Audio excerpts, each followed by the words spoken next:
ఆ రోజుల్లో సిమెంట్ గోళ్ల మధ్యలో ఒక్కసారి రిలీజ్ అయ్యే సినిమా చిరంజీవి గారి సినిమాకి ఒక్కసారి లోపలికి ఎంటర్ అయ్యామంటే టికెట్ బుకింగ్ లోకి టికెట్ తీసుకుంటేనే బయటికి రావాలి. లేకపోతే 10 గంటలు పెట్టా 11 పెట్టలే అవసరం లోపల చచ్చిపోవాలి. నా భార్య పిల్లలంటే నాకు 2 పిల్లలండి, ఒక్కతే భార్య. అదేంటంటే మీరు మళ్ళీ టెన్షన్ పడకండి అలా చెప్పారండి. ఇప్పుడు సినిమా వాడు కదా ఉంటే చెప్పండి. అదే నేను తర్వాత మాట్లాడతాను, మీకు ఎదురుకుండా చెప్తారండి. కానీ హీరోయిన్ ఊరుకోండి మాట సిగ్గుపడకండి, చెప్పండి. ఎక్కడ కూడా అంటే మీరు అక్కడ మీరు నా తలలోంచి వచ్చినట్టు అడుగుతారు కొన్ని క్వశ్చన్లు మాత్రం. నాకు చేసించాలే మోటా ముళ్ళు చదువుకుని ఊరు పద తొక్కలో చేసి. బిఎన్ఆర్ మీడియాకు స్వాగతం, సుస్వాగతం. ఈరోజు ప్రముఖ హాస్య నటులు ఆకెళ్ళ గోపాలకృష్ణ గారు మనతో ఉన్నారు. వారి జీవిత ప్రయాణం గురించి తెలుసుకుందాం. సార్ నమస్కారం. సార్ నమస్కారం అండి. ముందుగా మీకు మీ బిఎన్ఆర్ మీడియా ప్రేక్షకులందరికీ కూడా నా హృదయపూర్వక శుభాకాంక్షలు చెప్పండి. Thank you sir, thank you sir. ఇప్పుడు మీ కుటుంబ నేపథ్యం, మీ తల్లిదండ్రులు, మీ చదువు, మీ బాల్యం ఎక్కడ, ఎలా, ఏమిటి ఒకసారి తెలియపరచండి మన ప్రేక్షకులకు. మాది వచ్చి ఇప్పుడు ఉమ్మడి రాష్ట్రాలు కలిసి ఉన్నప్పుడు ఆంధ్రప్రదేశ్లో తూర్పుగోదావరి జిల్లా అమలాపురం పట్టణం మా ఊరండి. అక్కడ చదువుకున్నాను మ్యాక్సిమం. అంటే నాన్నగారు ఉద్యోగరీత్యా ఏంటంటే గవర్నమెంట్ ఉద్యోగి, ప్రతి 3 సంవత్సరాలకు ఒకసారి ట్రాన్స్ఫర్స్ అయిపోతూ ఉంటాయి కాబట్టి ఫైనల్గా మా ఫాదర్ సెటిల్ అయింది కూడా అమలాపురంలో. నాన్నగారి పేరు? నాన్నగారి పేరు ఆకెళ్ళ రామచంద్రమూర్తి గారు. అమ్మగారి పేరు? ఆకెళ్ళ సీతమ్మ. అయితే వాళ్ళకి 5గురు సంతానం అండి.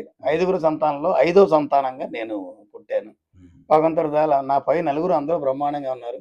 కాకపోతే నాకు సినిమా వైపు ఆ రోజుల్లోనే ఇంట్రెస్ట్ వచ్చింది కాబట్టి ఇటువైపు రావాల్సి వచ్చింది. సో మేము 3 అక్కలు, 2 అన్నదమ్ములు, 5గురు. అలాగే నేను చదువుకున్న దాకా వచ్చింది కాబట్టి నేను బీకామ్ పాస్ అయ్యానండి. తర్వాత పోస్ట్ గ్రాడ్యుయేషన్ ఎంఏ చేశాను. ఆ తర్వాత ఆ రోజుల్లోనే మనకి మీకు ఐడియా ఉండే ఉంటుంది, టైప్ నేర్చుకునేవారు ఎక్కువగా. టైప్లోనే Telugu, Hindi, English triple higher pass అయ్యాను. షార్ట్ హ్యాండ్ లోయర్ పాస్ అయ్యాను. హ్యాపీగా తర్వాత నా విద్యాభ్యాసం మొత్తం కంప్లీట్ అయిన తర్వాత ఒక 7-8 ఏళ్ళు మార్కెటింగ్ చేశాను. సినిమా రంగంలో కానీ టీవీ రంగంలో కానీ ఓ అద్భుతమైన పేరు ప్రఖ్యాతులు సంపాదించుకున్న మీరు ఈ రంగానికి రావడానికి ప్రేరణ ఏంటి?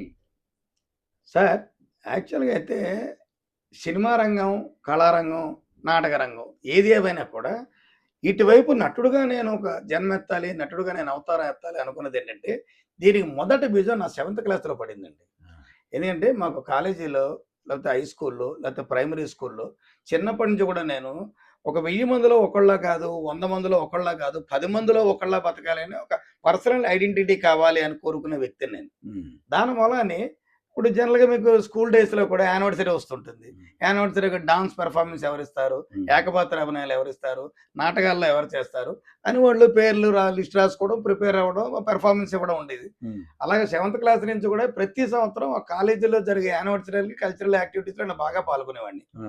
అలాగే ఉండగా నేను నా తర్వాత 10th అయిన తర్వాత, ఇంటర్మీడియట్ అయిన తర్వాత, డిగ్రీ అయిన తర్వాత మా నాన్నగారు ఉద్యోగ పర్వంలో ఉండగా ఒకనొక రోజుని మా నాన్నగారి దగ్గర డిపార్ట్మెంట్లో పనిచేసి ఒక ఆయన పాపం చాలా మంచి వ్యక్తి రామ్మోహన్ రావు గారని, ఆయన 1-2 సార్లు మా నాన్నగారి దగ్గరికి ఇంటికి వచ్చి ఫైల్స్ మీద సంతకాల కోసం వచ్చినప్పుడు మా అమ్మగారిని అడిగారు, అమ్మ బాబు బాగున్నాడు, చాలా హుషారుగా ఉన్నాడు, మంచి అందంగా ఉన్నాడు, పోనేదైనా నాటకంలో మాకు ఆర్టిస్ట్ అవసరం కదా, నాటకంలో వేషం వేస్తారా అని.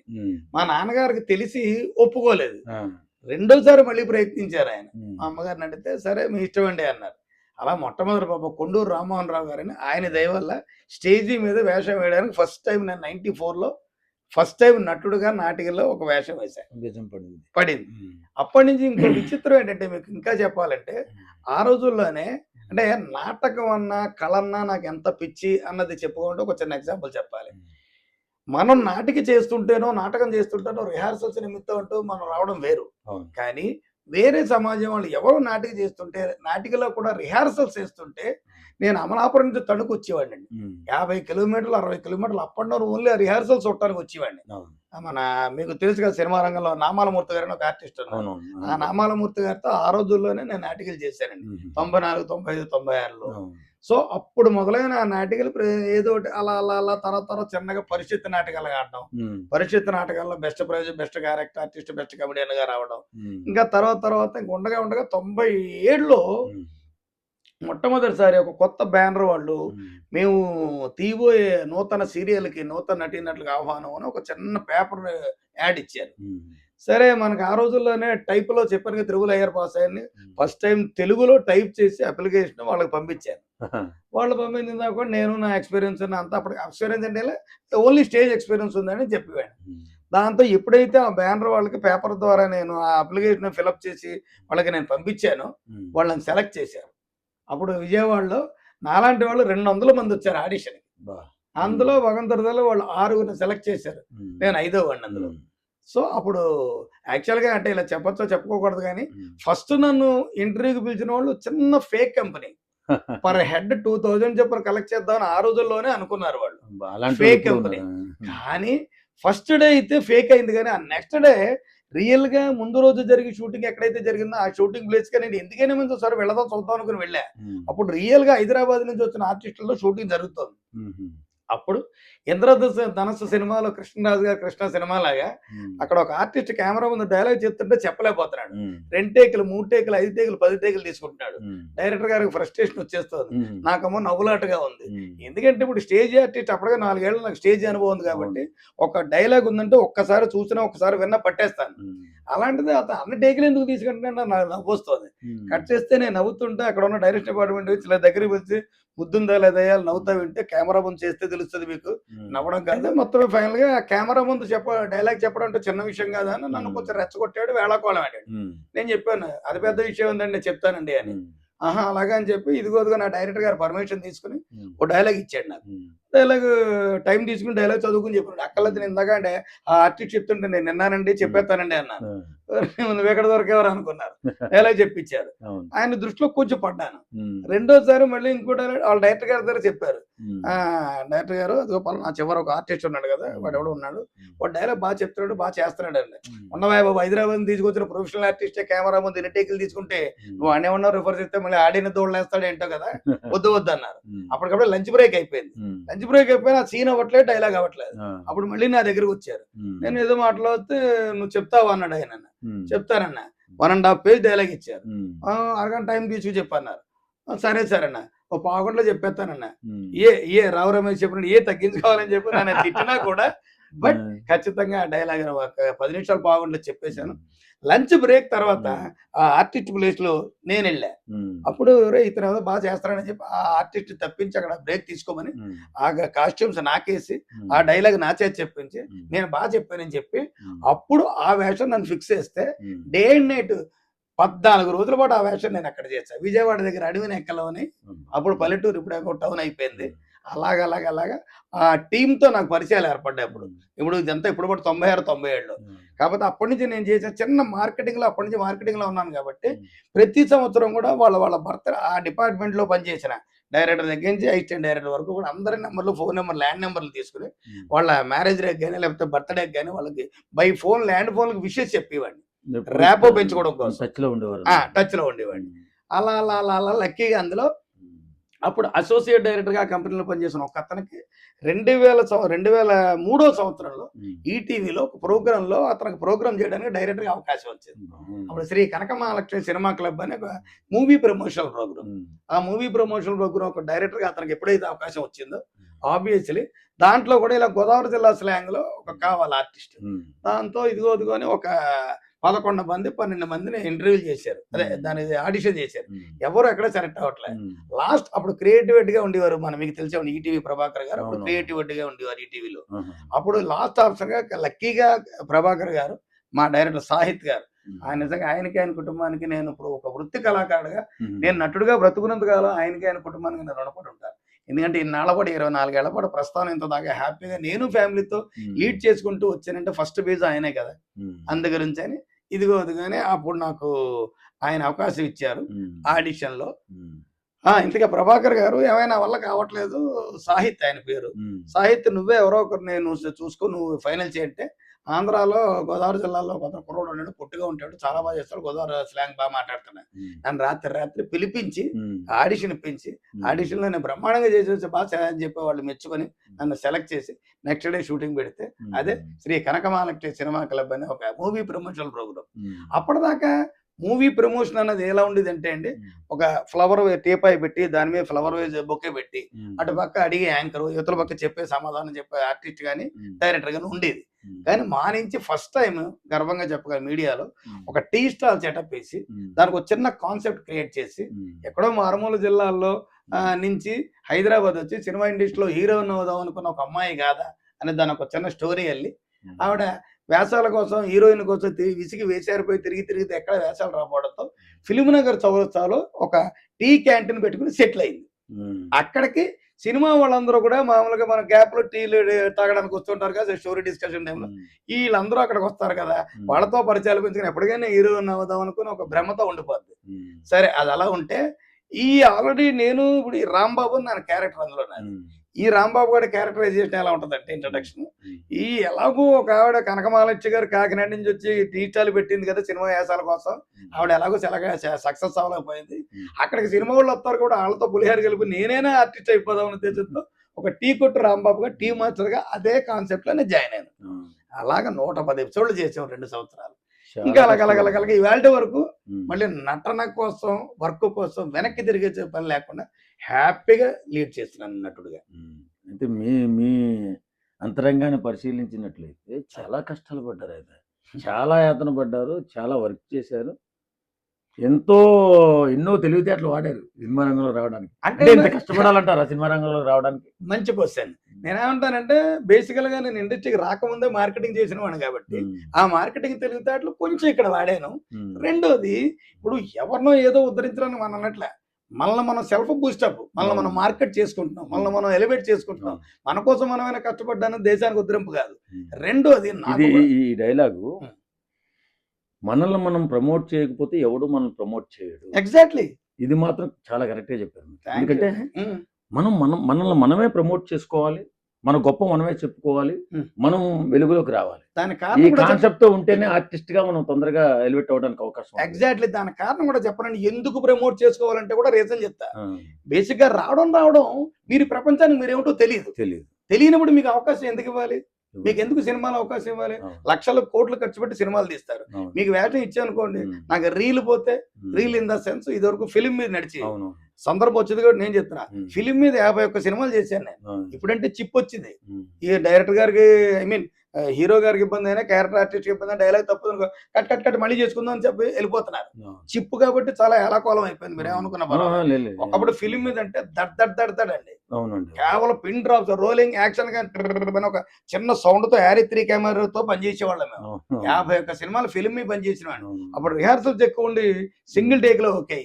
ఇప్పుడు ఏమవుతుంది, రివర్స్ మాట, టేక్లు ఎక్కువైపోతున్నాయి, రిహార్సల్ లేదు, చిప్పే కదా వేళాకోవడం. సో ఏదేమైనా ఒకటి సార్, మనం ఏమిటో తెలియనంత వరకు మనం ప్రమోట్ చేసుకోవాలి. ఎప్పటికీ మీకు తెలియదు. ఇప్పుడు మీరు కూడా 10 మందికి తెలుసు నటుడుగా. మీరు ఇప్పటికిప్పుడు ఒక డైరెక్టర్ గారు సినిమా తీస్తున్నారన్నా, లేకపోతే ఒక ప్రొడ్యూసర్ గారు ఆఫీస్ తీసారన్నా, మీరు వెళ్ళి కలుస్తారు. ఎందుకని? ఫ్యాషన్ కోసం కాదు, మీరేమిటో వాళ్ళకి మరొకసారి సెల్ఫ్ ఇంట్రడక్షన్. ఇంకోటి గుర్తుపెట్టుకోవాలని నౌకరాజు గారు, సినిమా ఇండస్ట్రీలో ఆర్టిస్టులు, టెక్నీషియన్స్, డైరెక్టర్లు తెలియడం గొప్ప కదండి, ఎప్పటికప్పుడు టచ్ లో ఉండడం గొప్ప. ఇలా అయితే టైం గుర్తురాదు. ఇలా అయితేనే మనం ఆర్టిస్ట్ గా నెగ్గుకు రాగలం, ఎదగగలం, నిలబడగలం, సెటిల్ అవ్వగలం, సక్సెస్ అవ్వగలం. ఎందుకో చెప్పనండి, ఇప్పుడు పెద్ద డైరెక్టర్ల దగ్గర కూడా కుడి భుజంలాగా ఎడం భుజంలాగా చాలా మంది కొంతమంది ఉంటారు. ఎంతమంది ఉన్నా కూడా వాళ్ళకి టైంకి పలానా వేషానికి పలానా వాడు అని గుర్తొచ్చి స్క్రిప్ట్ లో మన పేర వేషం రాయడం ఒక ఎత్తు. అంటే బ్రహ్మానందం గారు, సునీల్ లాంటి వాళ్ళకి జరుగుతుంది. అంటే వాళ్ళు రాయడంలోనే బ్రహ్మానందం గారు, సునీల్ గారు అనుకుని రాస్తారు. కానీ మన పోటుగాళ్ళు ఆ వేషం రాసేటప్పుడు కాకపోయినా కనీసం సినిమా ఆఫీస్ తీసిన టైంలోనే, అరే ఈయన ఒకడు ఉన్నాడు కదా, అవును ఈయనకి ఆ వేషం ఇద్దాం గుర్తు రావడం కోసం ఎప్పుడు మనం టచ్ లో ఉండాలి. ఆర్టిస్ట్ గా ఎదగాలనుకునే వాళ్ళు, ఆర్టిస్ట్ గా రావాలనుకునే వాళ్ళు, ఆకెళ్ళ గోపాలకృష్ణ గారు చెప్పిన ఈ సూత్రాన్ని పాటించినట్లయితే తప్పనిసరిగా ఈ సినీ కళామ తల్లి దగ్గర మనం కూడా పనిచేయడానికి అవకాశం ఉంది. అలాగే ఇప్పుడు ఎన్ని సినిమాలు చేశారు, ఎన్ని సీరియల్స్ చేశారు? ఇంచుమించులో నేను 130 సినిమాల దాకా చేశానండి. 130 సినిమాలు చేసి ఒక 6 సినిమాలు రిలీజులు కొన్నాను. ఎందుకంటే ఇప్పుడు శ్రీహరి గారి అబ్బాయి మేఘాంశతో ఒకటి చేస్తున్నాను, అలాగే స్వాతిముత్యం సినిమా డైరెక్టర్ గారితో ఒకటి చేస్తున్నాను, డొక్కా సీతమ్మ గారి జీవిత చరిత్ర ఒకటి చేస్తున్నాను. అలా చెప్పుకుంటూ పోతే చాలా సినిమాలు కొన్నాయి. ఒక 5-6 సినిమాలు రిలీజులు కొన్నాయి. అవి కాకుండా సీరియల్స్ వచ్చిన దగ్గర ఒక 96-97 సీరియల్స్ చేశాను నటుడుగా. మీకు అంటే ఖచ్చితంగా మీరు అడిగారు మీకు మిమ్మల్ని ప్రోత్సహిస్తూ మీకు వచ్చినటువంటి బహుమతి ఏంటి? చక్కటి అబ్బాయి మీరు నా తలలోంచి వచ్చినట్టు అడుగుతారు కొన్ని క్వశ్చన్లు మాత్రం.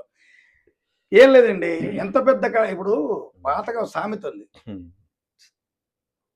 ఇప్పుడు ఎలాంటి ప్రతిభకైనా సరే గుర్తింపు ఉండాలి. ఇప్పుడు పాత సామెత గోల్డ్ ప్లేట్‌కైనా గోడ టచ్ కావాలి అన్నది పాత సామెత. ఎంత పెద్ద మెరిట్‌కైనా యాడ్ సపోర్ట్ కావాలి. Add in the sense media. ఎంత పెద్ద మెరిట్‌కైనా మీడియా సపోర్ట్ కావాలి అన్నది నేటి సామెత. అలాగే ఈ కళాకారుడిగా ఈ గుర్తింపు అనేది ఎలా వస్తదంటే అవార్డులు, రివార్డులు ఇలాంటివి. దీంట్లో భాగంగా ప్రౌడ్ టు సే గర్వంగా చెప్పగలను. ఆంధ్రప్రదేశ్ ప్రభుత్వం నుంచి 2 నంది అవార్డులు విన్ అయ్యాను. ఆ రోజుల్లోనే. అదృష్టం ఏంటి ఇంకా గర్వంగా చెప్పగలనండి. నటుడుగా ఒకే ప్రాజెక్ట్ లో ఒక క్యారెక్టర్ కి 2 షేడ్స్ ఉంటే 2 షేడ్స్ కి 2 ఇండివిజువల్ నందులు పొందిన ఏకైక నటుడిని ఈ రోజుకి. ఒకే ప్రాజెక్ట్ 2 నందులు కమెడియన్ గా, క్యారెక్టర్ ఆర్టిస్ట్ గా 2 నందులు పొందినవాడిని నేను. ఇవాళకి ఎవరు లేరు అలా. మీరు గర్వంగా ఎక్కడ సెర్చ్ చేసుకోవచ్చు కావాలంటే. 30 ఏళ్ల నంది అవార్డు చరిత్రలో ఎవరికి లేదు. అదొక ఆనందం. ఇక ప్రైవేట్ అవార్డులు అంటే చాలా వచ్చాయండి. చాలా ఇంకో విషయం రివార్డులు కూడా పొందాను నేను. రివార్డు ఏంటంటే 2009లో కామెడీ గ్యాంగ్ అని ఒక ప్రోగ్రామ్ వచ్చింది. ఏవిఎస్ గారు, బాబు మోహన్ గారు కూడా వాళ్ళిద్దరూ దానికి జడ్జెస్. అందులో శివారెడ్డి యాంకర్. ఆ రోజుల్లోనే శివారెడ్డి గారికి ఉత్తమ యాంకర్ గా నంది అవార్డు కూడా వచ్చింది మా ప్రోగ్రామ్ కి. ఆ ప్రోగ్రాం ఇప్పుడు వస్తున్న సోకాళ్ళు జబర్దస్త్ ప్రోగ్రాం ఏదైతే ఉందో ఇలాంటి ప్రోగ్రాం ఏదైతే స్టార్ట్ దీనికి నాంది మా కామెడీ గ్యాంగ్. ఆ ప్రోగ్రాం ఆ రోజుల్లో ఇదైతే ఓన్లీ ఎంటర్టైన్మెంటే. కామెడీ గ్యాంగ్ అంటే అది పూర్తిగా అది ఇది మాట, అది ఎంటర్టైన్మెంట్ కాంపిటీషన్ అది. అలాగా ఆ కాంపిటీషన్ లో ఫైనల్ ఎపిసోడ్ విన్నర్గా అంటే ప్రతి ఇద్దరు కొత్త వాళ్ళు, కొత్త ఇన్ ద సెన్స్ అప్కమింగ్ ఆర్టిస్టులు, మెయిన్ ఒకడేమో సెలబ్రిటీ వచ్చింది, ఒక టీమ్ లీడర్. అలాగే మాది కొండవలస గారు, బాబు స్వర్గీయ కొండవలస గారికి ఇంకోసారి థ్యాంక్స్ చెప్పాలి. ఆయన మా టీం లీడరు. 2009లోనే మాది 1,50,000 రూపాయలు క్యాష్ ప్రైజ్ గెలుచుకున్నాను. నేను నా కో ఆర్టిస్ట్ కలిపి 75,000. Thanks to ETV, thanks to comedy gang, thanks to director Sahith గారు. తర్వాత మీరు పడ్డ కష్టాలు, అవమానాలు ఎన్ని ఉన్నాయి? నిజం చెప్పాలంటే అండి, కష్టాలు పెద్దగా పడలేదు, అవమానాలు పెద్దగా పడలేదు. కారణం ఏంటంటే కష్టాలు ఎందుకు పడలేదంటే ఫస్ట్ మనకి ఇష్టమైన సినిమా ఫీల్డ్కి వచ్చినప్పుడు ప్రతి కష్టం కూడా ఇష్టంగానే ఉంటుంది. సో ఆబ్వియస్లీ కష్టం కొత్తగా పడ్డామని చెప్పుకోవడానికి వెళ్ళే. ఇదే నాకులాగా మీరు కష్టపడతారు, ఇంకోళ్ళు కష్టపడతారు, ఎక్స్వైజ్ అందరూ కష్టపడతారు. కానీ మనకి ఇష్టమైన ఫీల్డ్లో ఉన్నప్పుడు ఎప్పుడు అది కష్టంగా అనిపించదండి. రెండోది నేను కష్టపడలే పెద్దగా అయింది. ఆ రోజున 2003లో కనకమాలక్ష్మి సినిమా క్లబ్ ప్రోగ్రామ్ ఆడిషన్లో ఎప్పుడైతే సెలెక్ట్ అయ్యానో ఇంచుమించులో రావడం నాకు రెడ్ కార్పెట్.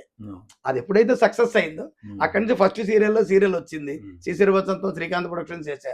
అలా 1 by 1 back to back work వస్తూనే ఉన్నాయి. నాకు పెద్ద కష్టం తెలియలే. అలాగే అవమానాలు అంటారా, అవమానం ఎందుకు పడతాం అంటే కొంతమంది వాస్తవంగా నేను ఎందుకు అవమానాలు అన్నానంటే, ఒక ఆర్టిస్ట్గా మొదటి రోజుల్లో మనం ఏదైనా ఆఫీస్కి వెళ్ళినప్పుడు అక్కడ ఉన్నటువంటి కొంతమంది ఏడీలు అనుకుందాం, లేకపోతే ఇంకొక కొంత తక్కువగా చూస్తారని చెప్పి చాలా మంది చెప్తుంటారు. కొంత తేలిగ్గా మాట్లాడతారని, తక్కువగా మాట్లాడతారని, ఇసుక్కుంటారని, ఒక్కోసారి మనసు బాధపడే విధంగా కూడా మాట్లాడతారని చెప్పి విన్నాను. అది ఎంతవరకు కరెక్ట్? మంచి క్వశ్చన్ అడిగారు. వీటన్నిటికీ ఆన్సర్ మీ చేత చెప్పిస్తాను. మీరు దేనికి వెళ్ళారు అక్కడికి? నటుడుగా అవకాశం వస్తుందని నటించడం కోసం. మీరు నటించగలరు, ఒక అసలంటూ వేషం వస్తే ఎర్రగదీసి పెర్ఫార్మెన్స్ ఇస్తారు నమ్మకం మీ మీద మీకు ఉన్నప్పుడు మనం అవమానంగా ఫీల్ అవ్వడం ఎందుకు? అంటే కొంతమంది అహంకారులు ఉంటారు, ఉండని ఎప్పటి వరకు ఉంటారు వాళ్ళు. నన్ను కెమెరా ముందుకు పిలిచే వరకు వాడు తోపు. మనసు ఒకసారి కెమెరా ముందుకు మనం పిలిచేయడం అనుకోండి, మనం ఏంటి, మన సత్తా ఏంటి, మన డైలాగ్ ఏంటి, నీకు ఏది కావాలి, కామెడీయా, రొమాన్సా, లేకపోతే సెంటిమెంటా, ఎమోషనా, పేతాసా, నీకు కావాల్సిన నవరసాల్లో నీ వేషానికి తగ్గట్టుగా నీకు ఏది కావాలి, ఏ రకంగా ఏ పెర్ఫార్మెన్స్ లో ఏ వేషానికి నీకు ఆడిషన్ ఇవ్వాలి అని మనం అడిగేసరికి వాడు కొంచెం బెత్తరపోతాడండి. ఒకటండి, నీలో సత్తా ఉన్నప్పుడు, నీలో విద్వత్తు ఉన్నప్పుడు, మనలో విషయం ఉన్నప్పుడు అవతలోడు ఎప్పుడు ఏమంటండి. నెక్స్ట్ మనం తెలియనంత వరకు 100 మంది 100 అంటారు. ఒకటి పడాలి, రెండోది ఇష్టమే వచ్చాం కదా. ఒక్కసారి కెమెరా ముందు వెళ్తే నేను మంచి క్వశ్చన్ అడిగాను, నేను అది కూడా యాక్సెప్ట్ చేశా, అది కూడా పడ్డా. ఒక సినిమా పేరు అదే సినిమా పేరుందండి. ఆ సినిమాలో వేరే ఆర్టిస్ట్ కి వేషం అసలు అనుకోకుండా ఆ రోజుగా ఆర్టిస్ట్ కి వేరే వర్క్ వచ్చింది. దాంతో ఏం చేయాలి తెలియక రాత్రి ఆయనకు కుదరదు కాబట్టి ఆ సినిమా నుంచి పిలిచిన కో డైరెక్టర్ గారికి ఆ ఆర్టిస్ట్ ఫోన్ చేసి, సార్ నన్ను క్షమించండి, నేను రేపు రాలేకపోతున్నాను, నాకు వేరే దానికి కంటిన్యూటీ ఏంది అన్నారు. అదేంటయ్యా తెల్లారితే షూటింగ్ మరి రాకపోతే ఎలాగంటే, నాకన్నా బ్రహ్మాండంగా చేసి ఒక ఆర్టిస్ట్ రిఫర్ చేస్తాను అని చెప్పి నా పేరు చెప్పారు. సరే కానీ ఉండని వాళ్ళకి ఆప్షన్ లేక తెల్లారితే షూటింగ్ కదా అని ఒప్పుకున్నారు. అన్నాడు పొద్దున వెళ్ళాను. వాళ్ళు అన్నారు 7 గంటలకు ఫస్ట్ స్టార్ట్ అండి, మీరు ఎట్టి పరిస్థితుల్లో 6:30 రావాలన్నారు. సినిమా తెలియని వందలు ఎంతమంది చెప్పిన టైం చేసేయాలని కొంచెం లైట్గా తీసుకుని నేను 7ంటికి వెళ్తుంటే అప్పటికప్పుడు 3 సార్లు ఫోన్ కోడైరెక్టర్గా, సార్ వస్తున్నారు లేదా మీరు లేట్ అయితే చెప్పండి సీన్ మార్చుకుంటా ఉన్నారు. ఏంటి ఇలా మాట్లాడతారు అనుకున్నా. తీరా లొకేషన్కి వెళ్ళి చూస్తే నాకే సిగ్గేసింది. మొత్తం కెమెరాలు లైట్ మీద అన్ని రెడీ, లైట్లు కూడా ఆన్ చేసి రెడీగా ఉన్నారు. యాక్చువల్లీ నేనే లేట్ చేశాను, నాలుగు ఖర్చుకున్నా. నేను లేట్గా వచ్చాను కదా, నా గురించి ఎవరో ఆర్టిస్ట్ హ్యాండ్ ఇస్తే నేను వచ్చాను కదా, లేట్గా వచ్చాను, నేను ఎవరో వీళ్ళకి తెలియదు. అందుకని ప్రొడక్షన్ వాడు మంచిలో ఇవ్వలేదు, నాకు మేకప్ అని దగ్గర రాలేదు, ఎవడో నన్ను పట్టించుకోలే, డైరెక్ట్ గా నమస్తే చెప్తే విషయం తీసుకోలే. ఇవన్నీ పక్కన పెడితే ఒక్కసారి కాస్ట్యూమ్ వేసుకుని సెట్ చేసి పలానా కెమెరా ముందుకు వచ్చింది అనుకోండి, డైలాగ్ చెప్పింది అనుకోండి, ప్రొడక్షన్ వాడు పట్టుకొచ్చి అన్న వాటర్ అన్న, మేకప్ వాడు కూడా సార్ టచ్ అప్ చేస్తాను సార్, అలా కోఆర్డినేటర్ కూడా అన్న బాగా చెప్పారండి. నేను ఏంటి అంటే ఇప్పుడు ఎందుకు చెప్తానంటే అదొక చిలక జోష్యం వేషం, నాకు సెపరేట్ పెక్యులర్ వేషాలకి నాకు ఇష్టం. రామన్న, రాముడు, రారాజు, ప్రశ్న, జాతకము, విద్య, భార్య భర్తల సంబంధం, రాజకీయం, ఇలా బ్లా బ్లా బ్లా బ్లా ఒక డైలాగ్. వాడు కూడా షార్ట్ ఏమైందంటే ఎదురుకుండా హీరో గారు వస్తున్నారు, ఈ వెనకాల నా సజెషన్ లో హీరో గారిని పట్టుకోవాలి వీళ్ళు, నా వెనకాల ట్రాలీ చేశారు. ఆ హీరో గారు అక్కడి నుంచి నా దగ్గరికి వచ్చే లోపల నేను బ్లాంక్ ఉండాలి. డైరెక్టర్ గారి దగ్గరికి వెళ్ళా, నేను బ్లాంక్ ఉండడం ఎందుకంటే ఈ గ్యాప్ లో నేను ఏదైనా ఫిల్ చేయించా అని అడిగాను. ఏం చేస్తారండి అన్నాడు, నా గురించి తెలియదు కాబట్టి మీరు పెట్టి చూడండి అన్న, నచ్చితే ఉంచుతాను లేకపోతే తీసేస్తాను అన్నాడు. మీ ఇష్టం అండి అన్న. ఆయన వచ్చే టైంకి ట్రాలీ టైంలో ఇది పట్టుకున్నా, హలో ఆడ అటు ఇటు చూస్తుంటాడు హీరోయిన్ కోసం, దిక్కులు చూడక రామయ్యా పక్కన ఉన్నది తీసేస్తామ్మా దా చూడడానికి మెగాస్టార్ లెక్క ఉన్నాం, ఇలా బ్లా బ్లా బ్లా బ్లా బ్లా అంతా నేను ఇక్కడ ఫిల్ చేసేసరికి వాళ్ళు షాక్ అయ్యారు. అమ్మనేమిటి భలే, అదంతా స్క్రిప్ట్ లో ఉండదు, నా సజెషన్ లో అదొకటే డైలాగ్. డైరెక్టర్ గారు నిజంగా మీరు చెప్పిన దానికి అంగీకరించడం చాలా గొప్పతనం. ఇది చాలా మంది అసలు అంగీకరించరండి, అసలు మాట్లాడినవారు ఆర్టిస్ట్ ని నాకు తెలిసి. సార్ ఒకటి చెప్పనా సార్, మీరేనా నేనేనా ఒక అంశానికి ఒక కంటెంట్ కి నచ్చినట్టుగా రిలేటెడ్ గా దగ్గరగా ట్రావెల్ అవుతుంటే 90% లోపల ఇగో ఉన్నా కూడా యాక్సెప్ట్ చేసి తీరాలి. ఎందుకంటే నేను ఆ క్యారెక్టర్ కి తగ్గట్టుగా డైలాగు నా సజెషన్ లో ఖాళీగా ఉండే బదులు బ్లాంక్ ని ఫిల్ చేశా. మరి ఎవరికి అത്ര కాదండి, ఆయన కూడా షేక్ హ్యాండ్ ఇచ్చాడు, తర్వాత అభినందిస్తారులేండి. అదే కాదు అంటే మీరు అవమానాలు కూడా నేను ఫేస్ చేశానని చెప్పడం కోసం చేశాను. బట్ ఎక్కడికెళ్ళినా కెమెరా ముందుకు వెళ్ళే వరకే ఇలా కామ్ గా కూర్చోవాలి మనం. ఈ ఎక్స్ట్రా బిల్డప్ ఉండకూడదు. తాజ్ మహల్ నుంచి ఇది వచ్చిందే, రూమ్ ఏంటిలా ఉంది, స్ప్రే కొట్టండి, ఇలా మేడపికి, ఇవన్నీ వద్దండి. ఎవరికైనా నటినట్లుగా నేను ఒకటి చెప్పదలుచుకున్నా మీ మూలంగా బిఎన్ఆర్ వీడియోకి, ఏదైనా నటుడుగా మీరు ఏమొచ్చినా సరే behind the screen, behind the camera అస్సలు బిల్డప్లు ఎక్స్ట్రాలు కటింగ్లు వద్దండి. నా హంబుల్ రిక్వెస్ట్, అనేదా భావించకండి, మీ బ్రదర్లో చెప్తున్నా. వన్స్ ఒకసారి కెమెరాకి వెళ్ళిన తర్వాత మనం డైలాగ్ చెప్పడం వద్ద, కెమెరా ముందుకు వెళ్తే మనల్ని చూసి మనం చెప్పిన డైలాగ్కి మంత్రముగ్ధులయ్యి డైరెక్టర్ మనల్ని శభాష హక్ చేసుకుని షేక్ హ్యాండ్ ఇచ్చి కౌగులించుకోవాలి. అలా చేసిన రోజుని నటీనటులకి వర్క్కి ఏ రోజు లోటు ఉండదండి. దానికి నేనే ఉదాహరణ. ఓకే అండి, థ్యాంక్ యూ. తర్వాత మీరు చేసిన సినిమాల్లో ఏ సినిమా అంటే ఇష్టం? అంటే అలా అంటే ఉండదండి, మనం కదా చెప్పకూడదు నేను లేదు, కానీ ప్రొఫెషనల్ యాక్టర్గా మనం, నా మనస్తత్వం ఏంటంటే సార్, ప్రతి సినిమా మనకు ప్రతిరోజు కొత్తదే. ఇప్పుడు ఈవేళ ఒక సినిమా కమిట్ అయ్యాను నేను, ఈవేళ ఇండస్ట్రీకి వచ్చాను, ఫస్ట్ సినిమా వచ్చింది, నాకు ఫస్ట్ వేషం వచ్చింది, దీన్ని ఒళ్ళు దగ్గర పెట్టుకు చెయ్యాలని ఒక సిన్సియర్ గా డెడికేటెడ్ గా చేసుకుంటూ వెళ్ళిపోతాను. ఇది తక్కువ ఇది ఎక్కువే ఉంది సార్, ఎందుకంటే ఈ క్యారెక్టర్ వల్ల ఎక్కువ బాగా ఇష్టపడే సినిమా మీరు చేసిన సినిమా. అదే చెప్తున్నా, ప్రతి సినిమాలో ప్రతి వేషం కూడా ఇష్టపడి చేస్తేనే డైరెక్టర్ చేసి శబాచ్ అనిపించుకోవాలి. ఇది ఒక మార్కెటింగ్ స్టైల్. డైరెక్టర్ చేసి శబాచ్ అనిపించుకుంటే నెక్స్ట్ టైం ఆయన మళ్ళీ సినిమా చేసి మనం మర్చిపోయినా, అరే ఆకలి గారు ఆ రోజు బాగా చేశాడు కదా, నేను పిలవండి. అలాగే 130 సినిమాలు చేయగలిగాను నేను. సరే, మీ మనసుకు నచ్చిన హీరో? నాకు మెగాస్టార్ చిరంజీవి గారు. నా చిన్నప్పటి అందరికీ నచ్చుతారు. అలాగే మన సొక్కాలు చింపేసి ఇప్పుడంటే ఐమాక్స్ ఐమాక్స్ అవి వచ్చిందా కూడా ఇలా టికెట్ ఫోన్లు కొట్టేసుకోవడం, టికెట్లో కూర్చోవడం, పాప్కార్న్. ఆ రోజుల్లో సిమెంట్ గోళ్ల మధ్యలో ఒక్కసారి రిలీజ్ అయ్యే సినిమా చిరంజీవి గారి సినిమాకి ఒక్కసారి లోపలికి ఎంటర్ అయ్యామంటే టికెట్ బుకింగ్ లోకి టికెట్ తీసుకుంటేనే బయటకు రావాలి, లేకపోతే 10 గంటలు పెట్టినా 11 పెట్టినా అవసరం లోపల చచ్చిపోవాలి. సిమెంట్ గోళ్ల కదా మనకు, అప్పుడు సిమెంట్ గోళ్ళకి వెళ్ళి కౌంటర్ లో పెట్టి లాక్కుంటే సాధించమని చిన్న కచ్చి ఉంది, చేతుల రక్తాలు సొక్కాలు తిరిగిపోయేవి. ఆ కిక్ వేరండి, మనం పొందిన కిక్ ఇప్పుడు వాళ్ళు పొందలేదు. ఎందుకంటే మంచిగా చేయడం నేను ఎదిగింది కూడా చిరంజీవి గారు. నమ్ముతారు ఆ రోజుల్లో ఇది అతిశయక్తి అవ్వచ్చు, కానీ ఒక్కొక్క సినిమా దగ్గర 15-16 సార్లు పైన చూసేవాడిని చిరంజీవి గారు. 2 రకాలు, మరి అడగచ్చు కూడా ఎందుకు అలా చూసేవారని. అవును. ఒకటి నాకు మెగాస్టార్ గారు అంటే పిచ్చి. ఉమ్. 2 నా అదృష్టం కొద్దీ మా నాన్నగారు కమర్షియల్ ట్యాక్స్ డిపార్ట్మెంట్. ఆ. ఆ రోజుల్లో సినిమా థియేటర్లు అన్ని కూడా మాకు ఫ్రీ. అబ్బో. సో ఏ సినిమాకి వెళ్ళాలంటే ఒక్కసారి మా అటెండర్ చేత ఫోన్ కాల్ కొట్టిస్తే ఇలా గురుగారు అబ్బాయి వస్తున్నారంటే ఓకే సార్ పంపించండి అనేవారు. ఇప్పుడు ఏం లేవు కానీ ఆ చిన్న గుడ్ విల్ ఉండేది. అందువలన ఖాళీగా ఉన్న సేపు కనిపించిన చౌకలు వెళ్ళిపోయేవాడు. ముఖ్యంగా చిరంజీవి గారి షో అంటే వాడు కూడా తిట్టేవాడు ఆపరేటర్. నిన్న చూసారు కదా మనం చూసారు కదా మీకు అభ్యంతరం అనేవాడు. వాడు ఏం అనలేడు కూడా పాపం నాన్నగారు ఆఫీసర్. సో అలాగా మెగాస్టార్ చిరంజీవి నా అదృష్టం ఏంటంటే మెగాస్టార్ చిరంజీవి గారి యొక్క సినిమాలు చూస్తూ పెరిగిన వాడిని ఆయన అంటే పిచ్చి అని చెప్పడం ఒక ఎత్తు అయితే నా జన్మ శుభ్రం కొద్దీ నటుడుగా మెగా కుటుంబంలోనే నాగబాబు గారు నా గాడ్ ఫాదర్ అని గర్వంగా చెప్పుకునే స్థాయిలో సీతామహాలక్ష్మి ప్రాజెక్ట్ చేశాను. నేను అందులో ఇవ్వాను. ఇవాళకి కూడా మెగాస్టార్ చిరంజీవి గారి ఫ్యామిలీ నాగబాబు గారు నా గాడ్ ఫాదర్. నాగబాబు గారి గురించి ఇండస్ట్రీలో మంచి టాక్ ఉంది. ఆయనకి నచ్చితే మాత్రం ఎంత సపోర్ట్ అయినా చేస్తారు. ఎవరికైనా రికమెండ్ చేయడానికి కానీ సపోర్ట్ చేయడానికి కానీ తనకు నచ్చిన మనుషులకి చాలా ఇష్టపడి చేస్తారని చెప్పి ఉన్నాను. సాయం చేస్తారు ఆయన కదా. చక్కగా వస్తున్నా చక్కగా ఆన్సర్ చెప్తాను. ఎంత నచ్చకపోతే నేను మన సీతామహాలక్ష్మి అని ఒక సీరియల్ చేశాను ఆయనతో. నేను ఆ సీరియల్ చేయడానికి ముందు ఒక సినిమాలో ఆయన కాంబినేషన్ చేశా. పిఏ క్యారెక్టర్ 8 రోజులు వేషం చేశాను. ఇంకో గంటలో ఆయనకి నాకు రామ్ రామ్ ఆ సినిమా నాకు సంబంధం వెళ్ళిపోతాం. ఆ గంట ముందు కూడా శ్రీనాథ్ గారు అని ఒక ఆయన ఉంటారు. ఆయన పిలిపించారు. అతనిలా పిలవరా అంటే పిలిచారు. రాకేళ్ళ గారు ఇలా సార్ పిలుస్తున్నారని నన్ను కూర్చోబెట్టి 40 minutes ఇంటర్వ్యూ చేశారు. నీ పేరేంటి, నువ్వేం చేస్తావు నాన్న, నీకు ఇదే ఉద్యోగం, ఇదే ప్రొఫెషన్ ఉందా, ఫ్యామిలీయా, బ్యాచులరా అన్నీ అడిగారు. కట్ చేస్తే 40 minutes తర్వాత అడగకుండానే వరాలు వచ్చే దేవుడు అనుకుంటాను నేను. నాగబాబు అనుకున్నా ఎవరేమనుకున్నా నాకు పర్వాలేదు కూడా.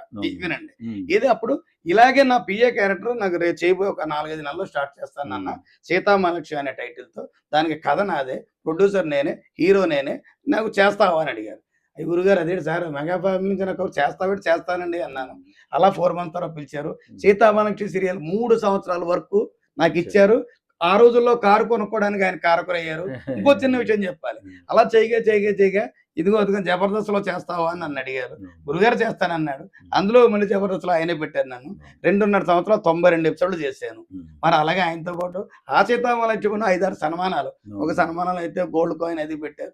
మరి ఇవన్నీ మీరు సాయం చేస్తారన్న పదానికి ఇంతకన్నా ఎగ్జాంపుల్స్ కావాలి. నేను అనుభవించిన ఎక్స్పీరియన్స్ లేదు. మీ గురించనే కాదు, నాగబాబు గారిని చాలా మంది కొన్ని విధాలుగా తప్పుగా మాట్లాడతారు. కానీ ప్రోత్సహించడంలో అంటే ప్రోత్సహించడంలో తనకు అందుబాటులో ఉన్న ఎవరినైనా కానీ అద్భుతంగా ప్రోత్సహించి ఎవరైనా ఏదైనా సాయం కావాలన్నా చేసే మనస్తత్వం చాలా మంచి మనస్తత్వం అని చెప్తుంటారు. ఎందుకంటే నేను జనరల్ సెక్రటరీ తెలంగాణ సార్, చాలా మంది నాగబాబు గారి గురించి చెప్పడం విన్నాను.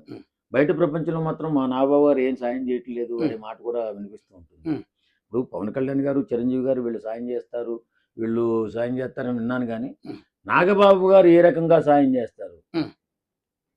తోటి ఆర్టిస్టులు కానీ అతను తెలిసిన వాళ్ళు ఎవరైనా ఆపదలో ఉన్నా కానీ ఏదైనా అవసరం ఉన్నా కానీ బాగా హెల్ప్ చేసేది, ఖచ్చితంగా అండగా నిలబడేది మన నాగబాబు గారు అని చెప్తుంటారు. అంటే మీలాంటి వాళ్ళు దగ్గరగా ఉన్నవాళ్ళు, మాకంటే తెలియదు ఎందుకంటే మేము ఎప్పుడు కలవలేదు. కానీ అంత గొప్ప మనస్తత్వం నాగబాబు గారిది అంటారు. సరే, మీకు నాగబాబు గారు బ్రహ్మాండంగా ఉపయోగపడ్డారు. దానికి చెప్పలేమంటే దాని మీరు అడిగిన దాన్ని కూడా కరెక్ట్ ఆన్సర్ ఇస్తారు. మీరు ఆగితే చెబుదాను. చెప్పండి. మీరు విషయం ఏంటంటే చిన్న లాజిక్ అండి, సిన్సియర్గా చెప్పండి. మీరు తెల్లవారు లేచి ఉదయం లేవగానే ఫస్ట్ మీరు ఏం ఆలోచిస్తారండి? నేను మిమ్మల్ని క్వశ్చన్ చేస్తాను. మీరు ఉదయాన్నే లేచిన వెంటనే ఫస్ట్ మీరు ఏం ఆలోచిస్తారు? షూటింగ్ ఉంటే షూటింగ్ వెళ్తాను, షూటింగ్ లేదా ఇవాళ ఎక్కడికైనా ఆఫీస్కి వెళ్ళి ఏదైనా పని వెతుక్కోవాలని ఆలోచిస్తాను. అంటే మీకు వర్క్ వచ్చేది, మీకు అన్నం పెట్టేది, మీకు వర్క్ కోసం మీరు వెళ్తారు. మీరు అదే ఆలోచిస్తారు. ఓకేనా? మరి ప్రౌడ్ టు సే, గర్వంగా చెప్పగలను. మరి దేవుడి మీద ఒట్టుగా అదే నాగబాబు గారు ఏం చేస్తారో చెప్పనా? నాకు చెప్పారు, నాకు తెలుసు కూడా.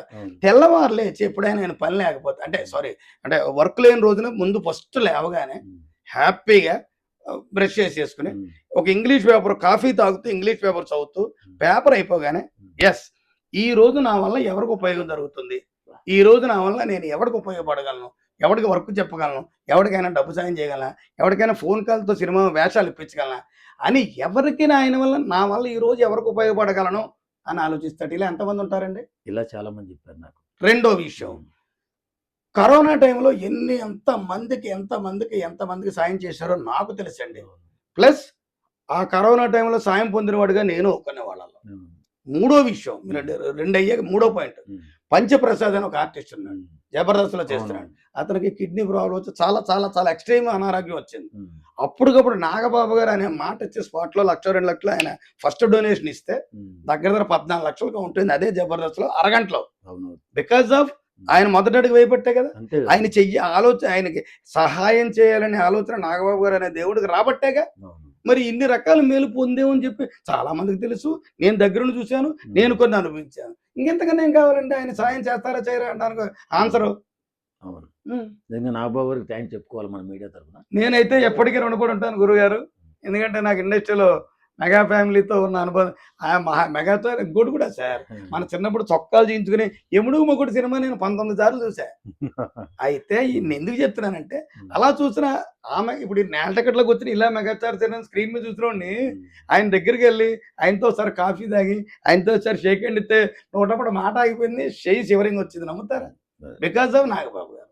అందుకు వచ్చాను. తర్వాత మీకు నచ్చిన హీరోయిన్? హీరోయిన్ ఊరుకోండి, నన్ను మొహమాట పెడుతున్నారు మీరు. సిగ్గుపడకండి, చెప్పండి. ఇది ఎక్కడ కూడా అంటే మీరు హీరోయిన్ అంటే సార్, మీకు ఆ రోజు ఇష్టమైన హీరోయిన్? చెప్తా. ఆ రోజుల్లో మహానటి సావిత్రి గారండి, 100కు 100 పోళ్ళు మహా తల్లి, కళ్ళతో అభినయం చేయగల తల్లి. 2 తర్వాత కాలంలో సౌందర్య అంటే నాకు చాలా ఇష్టం. ఎందుకంటే పద్ధతిగా గౌరవంగా ఆహార్యం కనిపించడమే కాకుండా మంచి నటన, చాలా సెంటిమెంట్ గానీ కామెడీ గానీ చాలా అందంగా అద్భుతంగా నటిస్తారు సౌందర్య. ఇంకా తర్వాత అంటారా, ప్రతి హీరోయిన్ నచ్చుతుంది అని చెప్పడం ఉత్తమం. తర్వాత మీకు ఇష్టమైన రాజకీయ నాయకుడు ఇప్పుడున్న పరిస్థితులు? అప్పుడు కానీ ఇప్పుడు కానీ అది అలా అన్నారు బాగుంది. ఇబ్బంది ఏమి లేదు సార్, అప్పుడు ఇప్పుడు కూడా రాజకీయాలు చాలా కలుషితం అయిపోయాయి సార్. మనం ఏదన్నా చెప్తే వెంటనే కౌంటర్స్, మన మీద బూతులు, క్యారెక్టర్ అసాసినేషన్ చేయడం, ట్రోల్ చేయడం జరుగుతుంది. కాబట్టి సరదాగా మనం మాట్లాడుకుంటున్నాం కాబట్టి ఇప్పుడైనా అప్పుడైనా నేను ఆన్సర్ ఇస్తాను, అస్సలు స్కిప్ చేయను, మిమ్మల్ని ఓవర్కమ్ చేయను. 100% అప్పుడు ఇప్పుడు ఎప్పటికీ కూడా నందమూరి తారక రామారావు గారు. ఎందుకంటే కూడా సినిమా వాడికి రాజకీయాలు ఎందుకు అన్న రోజుల్లోనే, ఎస్ సినిమా వాడు కూడా రాజకీయాలు బ్రహ్మాండంగా చేయగలడు అని వెరీ షార్ట్ పీరియడ్ లో పార్టీ పెట్టి 9 నెలల్లోనే పార్టీ పెట్టి అత్యధిక మెజార్టీతో ఫస్ట్ అటెంప్ట్ లోనే సీఎం అయినటువంటి మహానుభావుడు, మహాఘనత ఆయనకి తప్పితే ఎవరికి దక్కింది? అంతకుముందు మనకు అనవసరం. నాకు ఊహ తెలిసినప్పటి నుంచి ఇవాళ వరకు కూడా నందమూరి తారక రామారావు గారు అంటే, ఎందుకంటే ఇప్పుడు మధ్యాహ్నం భోజన ₹2 బియ్యం అనుకున్నా, అది ఇంకోటి అనుకున్నా, కొన్ని పథకాలు తీసుకొచ్చినా, అసలు సినిమా వాడు ఏదైనా చేయగలడని నిరూపించిన ఒక సినిమా వాడిగా నాకు ఆ సినిమా వాడు సీఎం అయిన నందమూరి తారక రామారావు గారి కన్నా ఇంకోళ్ళు ఎవరుంటారు సార్? నిజంగా మహానుభావుడు. తర్వాత ఇప్పుడు మళ్ళీ మీరు ఏ ఫుడ్ అయితే ఇష్టపడి తింటారు? Vegetarian, exclusive vegetarian. ప్రెసెంట్ మీ భార్య పిల్లల గురించి ఒకసారి చెప్పండి. నా భార్య పిల్లలంటే నాకు 2 పిల్లలండి, ఒక్కతే భార్య అండి. అదేంటంటే మీరు మళ్ళీ టెన్షన్ పడకండి, అలా చెప్పారండి. సినిమా వాడు కదా ఉంటే చెప్పండి, నేను తర్వాత మాట్లాడతాను, మీకు ఎదురుకుండా చెప్తాను. కానీ అయినా అన్నాం కాదు, కానీ సరదాగా అంటే చాలా మంది సినిమా వాళ్ళు కదా అంటుంటారు, దానికి క్లారిఫికేషన్. మీరు మంచి కామెడీ చేస్తారని నేను కూడా అలాంటి అడుగుతాను. అయ్యో తప్పలేదు సార్, బట్ బీ ఫ్రాంక్లీ నేను నమ్ముకున్న నటరాజర్ సాక్షిగా నా శ్రీమతి లేకపోతే నేను నటుడుగా నేను లేనండి. వై? బికాస్ నేను వచ్చిన రోజు నుంచి నాకు భయం లేదు, మొహమాట లేదు, ఇంకో సిగ్గు లేదు. నేను ఇండస్ట్రీకి వచ్చిన కొత్తల్లో 8 పోర్షన్స్కి ఒక్కటే బాత్రూమ్ ఉన్న సింగిల్ రూమ్ లో నేను నా భార్య గడిపాను. ఎందుకంటే 8 పోర్షన్స్కి ఒకటే బాత్రూమ్. తెల్లవారు 6 గంటలకు నేను కంపెనీ బండి వస్తుంది, నేను సెంటర్లోకి వెళ్ళాలంటే నేను 4:30 లేచి ఫ్రెష్ అప్ అయితే కానీ కుదరదు. లేదా 5 o'clock పక్క పోర్షన్ వాడు వెళ్ళి లోపలికి వెళ్ళి కూర్చున్నాడే అనుకోండి, లోపల దమ్మేస్తాడు అనుకోండి, వాడు బయటకు వచ్చే లోపల టైం అయిపోతే నాకు కంపెనీ బండి వెళ్ళిపోతుంది, నాకు ఆ రోజు షూటింగ్ పోతుంది. అందుకని అలాంటి చోట కూడా నన్ను ఎప్పుడు ఇబ్బంది పట్టకుండా చేసించాలే, మూటముళ్ళు చదువుకుని ఊరు పద తొక్కలో చేసా అని అనకుండా, తిన్నా లేకపోయినా పచ్చడి మెతుకులు, సింగిల్ రూము, అదో ఇదో ఉన్న రోజున కలిగిన రోజున తిన్నాం, కలగిన రోజున మా ఆవకాయ మెతుకులు వేసి తిన్నాం. నా పిల్లలు కూడా చాలా చాలా సహకారం. రెండోది, కరోనాలో కూడా గర్వంగా చెప్పగలను, ఏనాడు నేను ఇబ్బంది పడుతున్నా ధైర్యపడకండి, అన్నీ మంచిగా జరుగుతాయని ఇవన్నీ నాకు సపోర్ట్ చేసిన మహాతల్లి. నాకు భార్య అన్నం కన్నా నాకు స్నేహితురాలని చెప్పగలనండి. నాకు నా పిల్లలే బలం బలహీనత రెండును. సారీ, ఈరోజు చాలా మంచి విషయాలు చెప్పారు మాతోటి. కాకపోతే ఏంటంటే నేను ఇంకొక చిన్న విషయం అంటే మీతో పర్మిషన్ చెప్పాలి. ఇప్పుడు ఇందాక నాకు మరి ఇంకొక క్వశ్చన్ మీరు అడగలేదు, అడగకపోయినా చెప్పాలి. ఒక హాస్య నటుడుగా నంది అవార్డు తీసుకున్నవాడుగా హాస్యపరంగా నీకు ఎవర్రా ఇష్టం అంటే కూడా చెప్పగలను. ఆశపరంగా అది ఆ రోజుల్లో అయితే ఒక రాజబాబు గారు, రేలంగ్ గారు. ఈ రోజుల్లో అయితే వన్ అండ్ ఓన్లీ బ్రహ్మానందం గారు. ఎందుకంటున్నానంటే నా అదృష్టం కొద్ది అంటే అందరూ ఇష్టమే, సునీల్ అందరూ ఇష్టమే కాదంటే బ్రహ్మానందం గారు అని ప్రత్యేకంగా చెప్పడం ఏంటంటే నిజంగా మీకు చెప్పిన ఆకేళ్ళ అనే ఈ నట శరీరానికి నాగబాబు గారు కుడికన్నా అయితే నా ఇంకోకన్నా బ్రహ్మానందం గారు. ఆయన కూడా మంచి ప్రోత్సాహం చేస్తారు. మామూలు కాదే, బ్రహ్మానందం ప్రోత్సహించడానికి అయితే ఆయన ముందు ఉంటారు. అసలు నాకు 11-12 సినిమాలు చెప్పారండి. అదే బ్రహ్మానందం గారు అయితే కర్ణాటకలో జాగ్వార్ సినిమా చేయించారు, నెక్స్ట్ ఇంకో సినిమా, అలాగే దాదాపు ఆకేళ్ళ నీకేమొచ్చినా సరే నేను చెప్తాను కదండి. నాగబాబు గారు, బ్రహ్మానందం గారు ఇద్దరు నాకు 2 కళ్ళు. ఈ 2 కళ్ళలో నీకు ఏ కన్ను అంటే బెటర్ అంటే ఏం చెప్తామా? అందుకని మహానుభావుడు హాస్య కుల బ్రహ్మ బ్రహ్మానందం గారు కూడా నాకు బాగా ఇష్టమైన నటుడు. నన్ను సొంత ఇంటి మనిషిలా చూసుకుంటాడు. ఇంతకన్నా ఏం కావాలి సార్? మనం జీరోతో మొదలైన ప్రస్థానం నౌకరాజు గారు ఈ వేళ రోజున పెద్ద వాళ్ళ ప్రశంసలు అందుకుంటూ పెద్ద వాళ్ళ కనుసైగుల్లో ఉంటూ పెద్దవాళ్ళ పర్సనల్ ఫోన్లో మన కాంటాక్ట్ నెంబర్ ఉండి ఇవాళకి వాళ్ళ మన్ననలు పొందుతున్నాం అంటే ఇంతకన్నా వేల కోట్ల రూపాయల ఆస్తి, ఐశ్వర్యం, అదృష్టం, ఆనందం ఇంకేముంటాయి? నిజంగా artist are the builders of human hearts అని చెప్పి ఎవరు కానీ ఒకసారి ఇంగ్లీష్లో చదివాను నేను. కళాకారులు మానవ హృదయ నిర్మాతలు. ఇలాంటి జీవితం రావడం చాలా అదృష్టం. మీరు మా గొప్ప ధన్యులు మీరు. అలాగే నూతనంగా ఎంతోమంది సినిమా ఇండస్ట్రీలో కళాకారులుగా రావాలని ఇండస్ట్రీ ఏదైనా కళాకారులుగా రావాలని ఆశపడుతూ ఉంటారు. వాళ్ళకి మీరు ఏదైనా మంచి మెసేజ్ ఇచ్చి వాళ్ళు రావడానికి ఒక దారి చూపించండి. నేను దారి చూపించడానికి రూములు వేసి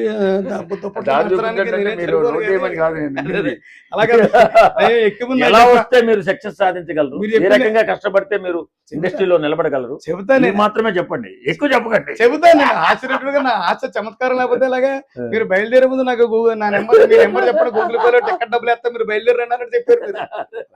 సరే, ఇండస్ట్రీకి రావాలనుకునే వాళ్ళ గురించి ఏం చెప్తారు? ఏమండి, నూతన నటులుగా నేను ఒక్కటే చెప్తానండి. ఏ పుట్టలో ఏ బాగుందో అని పాత సామెత అయినా కూడా ఎవరిలో ఏ టాలెంట్ ఉందో మనం చెప్పలేం. కాకపోతే చాలా సిన్సియర్ గా నటులు ఇద్దరికి చెప్తున్నా, మేల్ అండ్ ఫీమేల్, సిన్సియర్ గా రండి. మిమ్మల్ని మీరు నమ్ముకు రండి. 2, ఎట్టి పరిస్థితుల్లో మిమ్మల్ని మీ టాలెంట్ ని నమ్ముకుని రండి. వాడేవాడో వేషం ఇస్తానండి, 10 రూపాయలు వాడికి, 1,00,000 రూపాయలు, 50,000 వాడు చదివించేసుకుని వీడెవడో వేషం ఇస్తున్నాడు కదా అని ఇదిగో అక్కర్లేని కమిట్మెంట్లకి మీరు కమిట్ అయిపోయి ఇలా తర్వాత మళ్ళీ మిమ్మల్ని మీరు ఇండస్ట్రీను దూషించినా తప్పుగా మాట్లాడినా నేను అసలు ఒప్పుకోను. ముందు మిమ్మల్ని మీరు నమ్ముకోండి. 2, మీలోని టాలెంట్ మీరు నమ్ముకోండి. అవకాశం వచ్చే వరకు పస్తులు ఉండండి, వెయిట్ చేయండి. డెఫినెట్గా మీరు అనుకున్న రోజు వచ్చి తీరుతుంది. ఓకేనా? అంతేగాని వీళ్ళంతో రండి రోజు మీ టాలెంట్ మీరు ప్రూవ్ చేసుకోవడం. కొన్ని 100 మంది హైదరాబాద్ వస్తారు, సినిమా ఇండస్ట్రీలో తిరుగుతారు. కానీ కొన్ని 100 మంది వస్తే వేళ్ల మీద, ఫింగర్స్ మీద, జస్ట్ చేతి వేళ్ల మీద చెప్పచ్చు సక్సెస్ అయిన వాళ్ళు. ఎందుకని? నీ దారి ఎంచుకునే దగ్గర కరెక్ట్ దారి ఉండాలి. భగవంతుడు కూడా ఇక్కడ దాకా తీసుకొచ్చి వదిలేస్తాడు. ఇక్కడ పూల దారి ఉంటుంది, ఇక్కడ ముళ్ళ దారి ఉంటుంది. ఏ దారిలో వెళ్ళాలనేది నిర్ణయం మీది. వాడేవాడో చెప్పాడు నేనేది వెళ్ళిపోయినా ఎవరి మీద నెపం వేయద్దు. మీరు ఇండివిజువల్ ఓన్ డెసిషన్ తీసుకోండి. మీ టాలెంట్ మీరు నమ్ముకోండి. మీరు అనుకున్న రోజు వచ్చే వరకు వెయిట్ చేయండి.